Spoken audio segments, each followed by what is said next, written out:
First sentence in the last paragraph states that it took a long time for Nebuchadnezzar to recognize the importance of humility.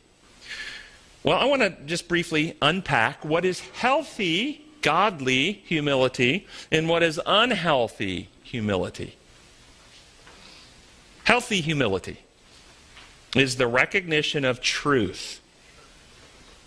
The truth of one's own finiteness, one's own infection with fear and selfishness. You might call that sinfulness. One's own limited abilities or limitations, one's vulnerabilities, one's own weaknesses, yet under the umbrella of one's calling and purposes and relationship with God, and in that relationship, there is confidence and strength in what God can accomplish through a surrendered life. You have no confidence or praise for self, but you have the steadfastness of purpose and confidence in carrying out the Lord's purposes. That's a healthy humility. Unhealthy humility. Feelings of worthlessness, uselessness, valuelessness. I'm nothing but a worm, no good and no value for anything. Humility that leads to helplessness. I'm so horrible, so sinful, so useless, so corrupt, so decayed. I'm no good for anything. This is not healthy humility. Humility that leads to dependency on other people such that one doesn't act for self.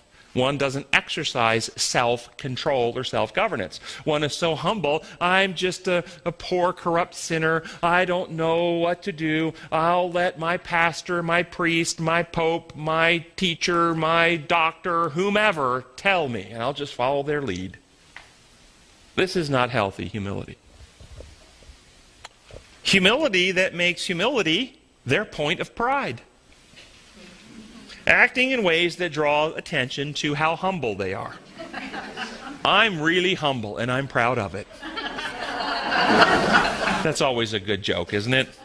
But you've seen it. Oh, I remember when I was a student at one of the local college here, there was a young lady, and some of you remember that were there with me, and she dressed like she was in the 19th century.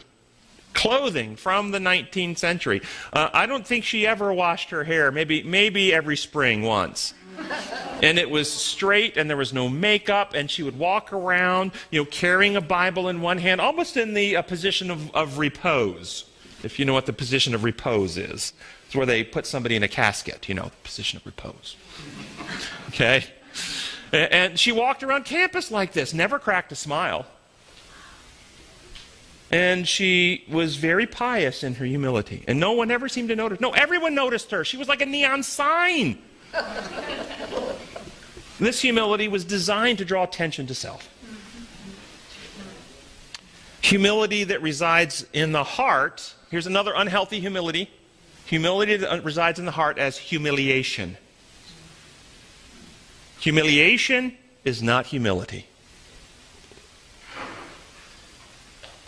Sunday's lesson, yes? The old quote, humility is not thinking less of yourself, but thinking of yourself less. Oh, did you hear all that?